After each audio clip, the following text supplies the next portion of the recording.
Welcome to Life Dynamics TV, the new science of energetic living, and I'm your host, Stephen Farrell. This episode focuses on what we can do to minimize allergy symptoms while limiting the use of medications. Medications have side effects and most hinder the immune system, resulting in fatigue. So on today's show, we will follow James Farrell, MD, as he examines Travis, a child with allergies.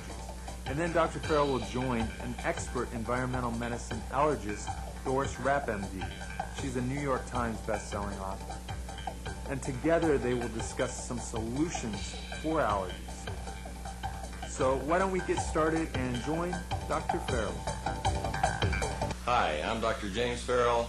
I'd like you to join me on a house call. This is our patient, right? Yep, Travis. He's the movie star today. I appreciate you filling out this form ahead of time to tell me how Travis is doing so we can address the issue. He's going to be fine.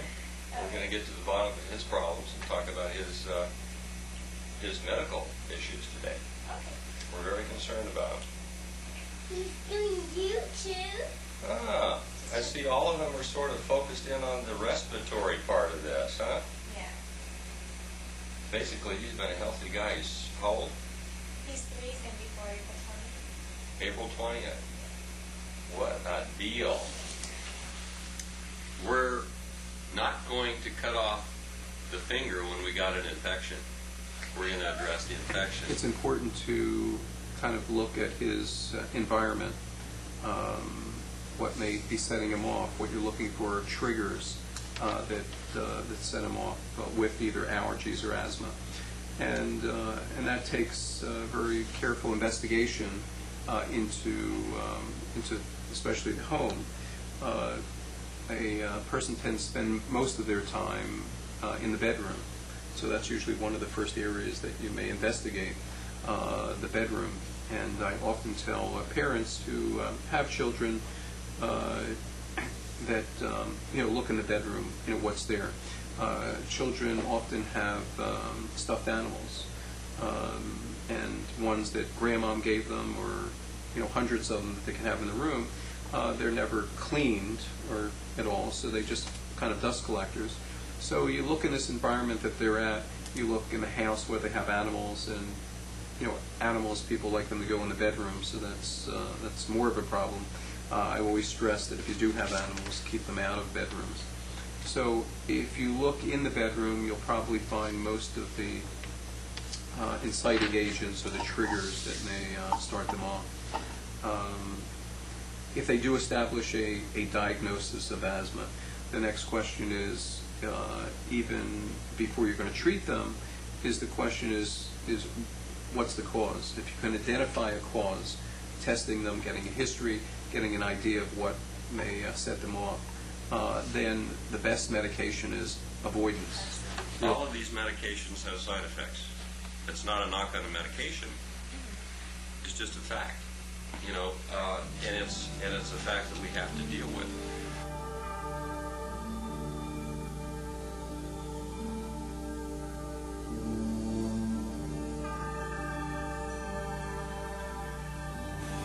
Travis, I think, typifies many youngsters that doctors are seeing at the present time, and also raises the same type of questions that we have with all of them. I would approach a problem of this sort by saying, number one is the parents both have allergies. Where do they have their allergies? Is it mainly their nose? Is it sinus? Is it lung? Is it intestinal? Is it skin? Because the area of the body that's affected tends to run in families. That's number one. Number two, I'd ask her about when she was pregnant. How was this baby in the uterus? Did the baby kick excessively? Was the baby hyperactive in the uterus? Did she think there was a football game going on inside? If she did, that tells me right away it's probably a food allergy, and that foods are affecting this child. If the mother said the baby only kicked when she smelled an aroma of perfume or a factory odor, then it means to me it's a chemical sensitivity. Babies hiccup. If a baby hiccups way, way, way too much in the uterus, the baby is telling you the only way it can, hey, Mom, you got into the wrong thing. Mothers have to pay attention. So hiccuping and too much movement in the uterus, a little bit is normal. But if you're black and blue from the inside out, that baby is giving you a message and you're getting into something, mother, that bothers you. Now let's go into the next thing. In the infant history, you can find out all kinds of things. Did this baby have too much colic? Were formula's a problem? Did the baby have one ear infection after another? Did the baby have a constant runny nose? Did the baby have bronchiolitis, which would be precede the asthma a couple of years later? Was the baby a screamer that pushed the crib from one side of the room to the other and broke the crib? Did the baby use too many, perspire so much that he was always too wet? All these are clues to me that suggest infant allergy, particularly to milk, to the formula. Was the formula changed 20 times and the baby still wasn't comfortable? You got a milk, a soy, a dextrose, or a corn sensitivity for sure. In a natural way, he's trying to fight off and rub off some of the stuff that's bothering him. Look at him, he's pulling his ear. Let me see your nose, sweetie. And he's getting tired. He's about to wear himself out here. Oh, good guy. You are a sweetheart. Pretty good shape right now. You know, as far as his airway, his lungs are real clear. But one thing I noticed, his heart's just beating fast. And that may be an effect of both the medication he's on and the illness itself. Yeah. You know, inherent central nervous system effects of the allergy asthma combination. Oh, okay. It affects not only 3, 4, 5. the respiratory, but it also affects the central nervous system. It gets him confused, disorganized, and unable to integrate all the environmental things that are happening. After you take a very thorough history, then does he have nose allergies? Does his appearance change when he's having problems? Do his ears get fiery red? Do his cheeks get abnormally red? Does he develop bags under his eyes? Blue, black, dark eye circles? Does he develop wiggly legs? Does he push his nose in the ceiling like that with the allergic salute? We saw a little suggestion of that. The fact that he pokes his ears makes me think he has ear infections. I would definitely do some ear studies on him because he's had one As a infection society, after we another. have managed to pollute our environment to an absolutely unbelievable degree. We have polluted our air, our food, our water, our homes, our workplaces, and our schools, so that the schools are no longer environmentally safe. Children can't learn, they can't behave, they don't act appropriately. Teachers can't teach, and it's because of the various environmental factors inside the schools that are polluting them much more than the outdoors that we've heard so much about. What can we do about this? Well, let me explain. There's one basic concept that you have to understand, and this is called the barrel effect. Why is your child sick today and not tomorrow? Think of your body as a barrel that will remain healthy if it is only partially empty. But if it is filled to the top, it will become ill. This helps to explain why someone can become ill at one time but not another, in spite of exposure to offending substances. For example, suppose you were exposed to a little dust and mold, but it was not enough to cause any difficulty because your barrel was still partially empty. But on another occasion, your barrel is filled to the very top because you have been exposed to too much of a combination of dust, molds, foods, pollen, or chemicals. When the level goes over the top, or your body is in a state of overload, you will become ill. If you can keep your total exposure below that critical level, you will remain well, even though you have been exposed to things that can bother you. Every day in our office, we see patients or receive letters from families that are totally decimated because of environmental illness. The children can't learn, they misbehave, they feel sick all the time, and usually the parents are also ill. How can doctors figure out what's causing this problem? Well, there are some physicians who are trained in environmental medicine, and they can figure out the answers. They can show the mother that she's not a bad mother and she doesn't have a bad child, but she has a child who's ill because of certain environmental exposures. Let me take as an example, a child goes into a lavatory that's dusty, it's moldy, and it contains chemicals. How can the doctor figure out what's causing what? Well, it actually is very simple. The doctor can test with 1 drop of dust, and the dust may cause a headache and red earlobes.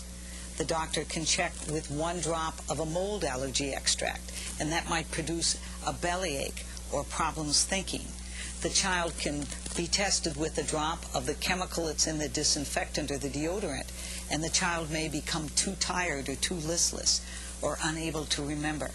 In other words, we can actually produce the symptom or provoke the symptom doing what's called provocation neutralization allergy testing. Now, in addition, the doctor can give progressively weaker drops of the same solution that caused the problem, the dust or the mold or the chemical, and eliminate that symptom. That's the treatment dose. In other words, you can neutralize the symptom and you can use that treatment dose to treat the patient, so the patient can then go into that bathroom after the youngster's been treated for dust and molds and possibly that chemical and no longer have difficulty. That's called provocation neutralization allergy testing. Specialists in environmental medicine and certain ear, nose, and throat specialists in particular know how to do this kind of testing. Now, I must admit that many doctors don't believe that this is possible. This is unfortunate. Usually these are physicians who haven't observed it or tried it. If they did, they would realize that you can do it over and over and over again. It appears that the human body is much smarter than we physicians. We don't understand everything about the body. If we can turn on the reaction and turn off the reaction in an office, that's exactly what the teacher sees in the classroom or the mother sees at home. It means to me that there's a cause and effect relationship, and this certainly shouldn't be discounted. When a child receives allergy extract treatment, in essence, we make their barrel bigger so they can tolerate more exposures before becoming ill. How can you easily tell if your child has a school-related environmental illness? Repeatedly ask yourself, could your child's inability to act appropriately or think clearly be due to something inside or outside the school, or to something that was eaten or smelled? By checking the appearance, actions, behavior, and ability to write, you can easily tell if your child is reacting to some exposure. The pulse often increases in affected children, and if asthma is a problem, the ability to breathe can markedly decrease. These are called the Big Five. Check how your child looks, acts, writes, his pulse, and breathing.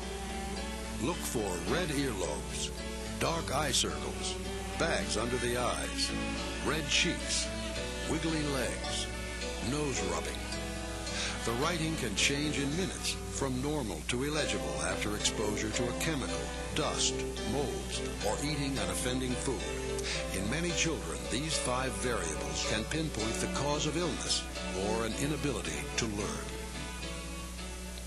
Now, what else can we tell? Well, basically, I look at an allergy. You got a nail in your shoe causing a sore in your foot. The answer is isn't to put on a Band-Aid, to give them some medicine. Correct. The answer is to find out why are they having the problem. Why does he have the asthma? Why does he have the hyperactivity? You have to find the cause and get rid of it, not go ahead and keep giving one medicine. I'm not against medicine and drugs. There's a place for it, but that's not a permanent answer. The permanent answer is to find out why this child is having trouble. In a nutshell, this child's having trouble because of something inside the house, outside the house, a food, or a chemical. It may be all 4. You say to mom, where does he wheeze? When does he wheeze? How often does he wheeze? What time of the year does he wheeze? You say, when is he hyperactive? Is it in the morning when he gets up? Or is it late at night after he's eaten all day? Is it in the middle of the night after he's in bed? Is it after he takes a bubble bath? You've got to find out, what did he eat, touch, or smell before there was a change. He's perfectly fine, and all of a sudden, he's hyperactive. What did he eat, touch, and smell the previous hour? 15 minutes before, 10 minutes before, 5 minutes before. He's perfectly fine, and suddenly he's got asthma. He's clearing his throat. He's starting to cough. You got to say why. Don't think it comes from the heavens. It comes from something he ate, touched, or smelled. Now, if he was a little older, I'd make him use what's called a peak flow meter. This is nothing but a plastic tube with a gauge, and you go, if you blow 500, and then you go to bed, and you only blow 350 in the morning, Something with a you're sensitive to the sheets, the laundry soap, the detergent, the fabric softener, the honey you're sleeping with. There's something in that room that's bothering you. The mattress, the pillow, something, the dust, the molds, there's something in the room that's a problem. If you blow 350 and then you eat a meal and you only blow 150, you ate That's a a big food. group. You ate a food. You've got to figure it out. And so you blow the peak flow meter outside in every room in your house, before and after every meal, and before and after you go to bed. Why not? And before But you and have after to you spend smell the time, and nobody's too much going to work. do it. And Fine, this is take where the medicine poor the mother rest of your that's life. working It's up 2 to you. jobs trying No to one is support going to do the this family, for you. take care of everything, doesn't have time to do all of this.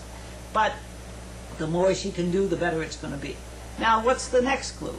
The next, so that if you can, children over the age of 5 can usually blow well into a peak flow meter. There's a different size for children and adults. Adults, everything I'm saying for children is true for adults. And so allergies can be affecting any area of the body.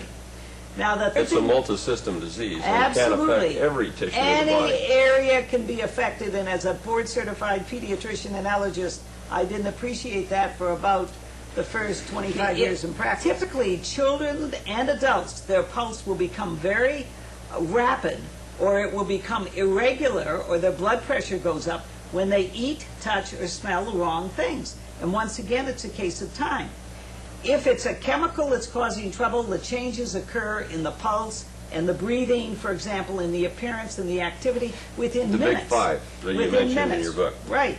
If, however, it's something inside the house, such as dust or something they ate, it may take 15 minutes to an More hour delayed before they response. react, and certain foods characteristically cause delayed reactions with one ear infection after another.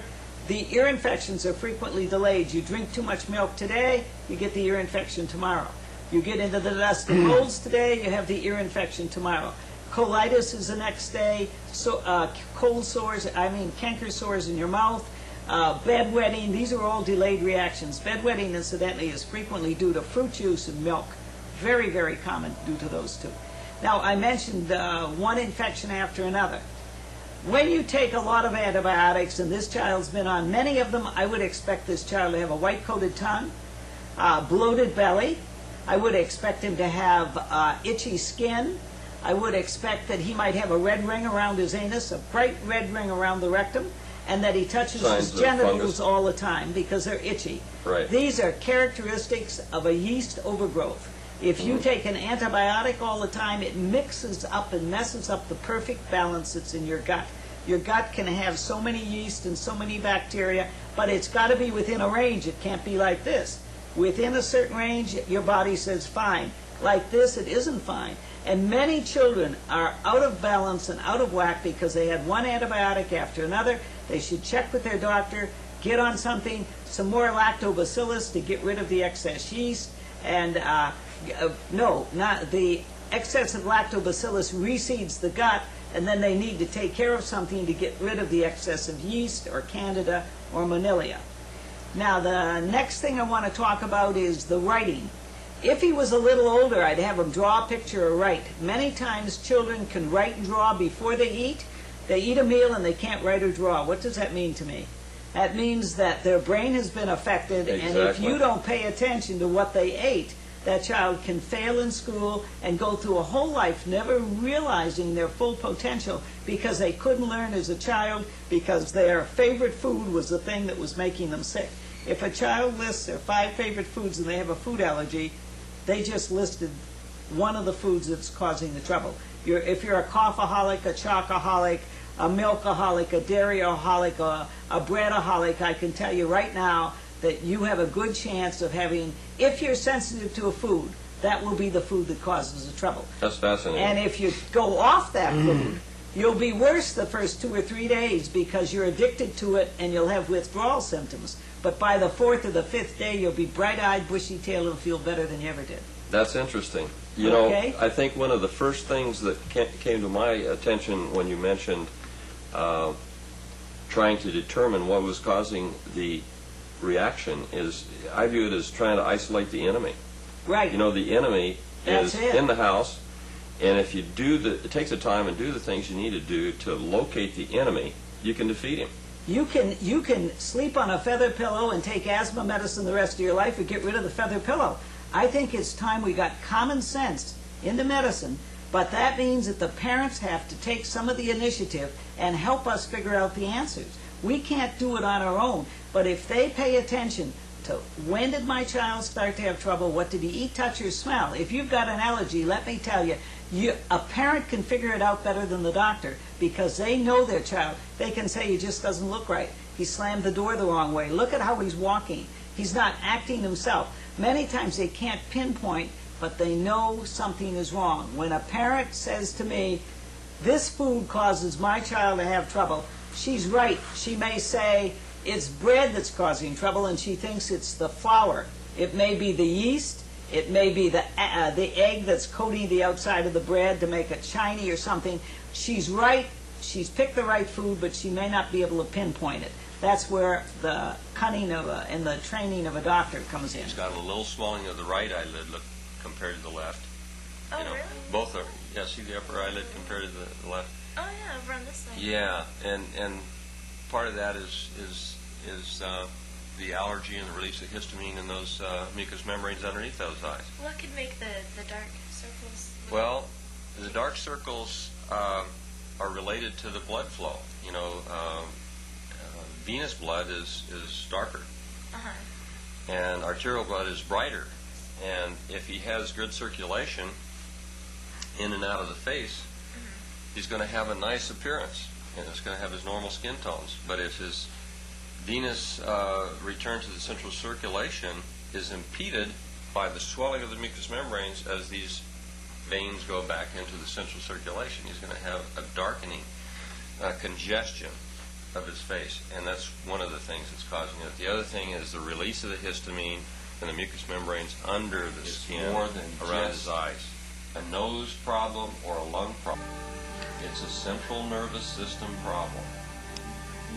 It affects the way he functions, thinks, and behaves.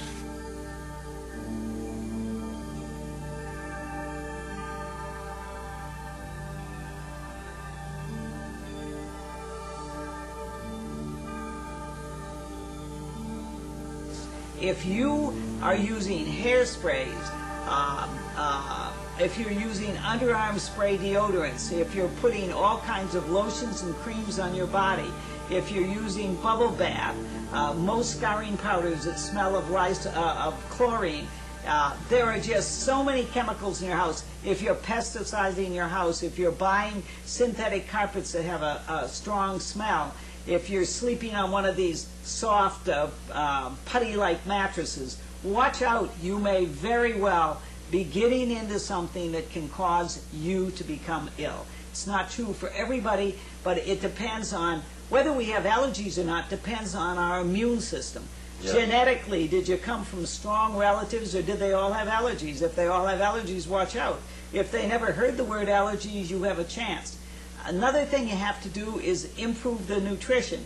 The food that we eat may look great, but it isn't as nutritious as what was available maybe 50 years ago, 20 years ago. And with all this genetically engineered and irradiated foods, I don't want to go into that, but don't even We get will me go going into that on sometime, you and I. I am very upset about all of that, but get the kids growing a garden, get organic food, get pure water, get your children on good nutrients, Good because clean air. good clean air, you got to clean up the air, clean up the water, clean up the food.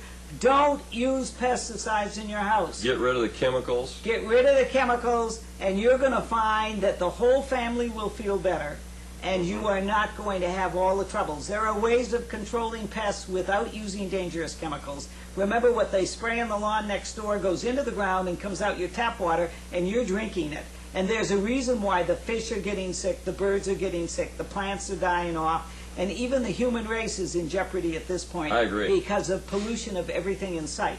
Big business is running the world right now, and maybe we ought to start to really love each other and take care of each other and respect our health, Because if you haven't got your health, you haven't got anything. I don't care how much money you've got. Some natural remedies for treating allergies are quercetin, MSM, colostrum, and the anti-inflammation agents ginger, turmeric, and the enzyme bromelain. You can also limit exposure to allergens by the following: keeping your home cool and dry to minimize mold and dust mite growth.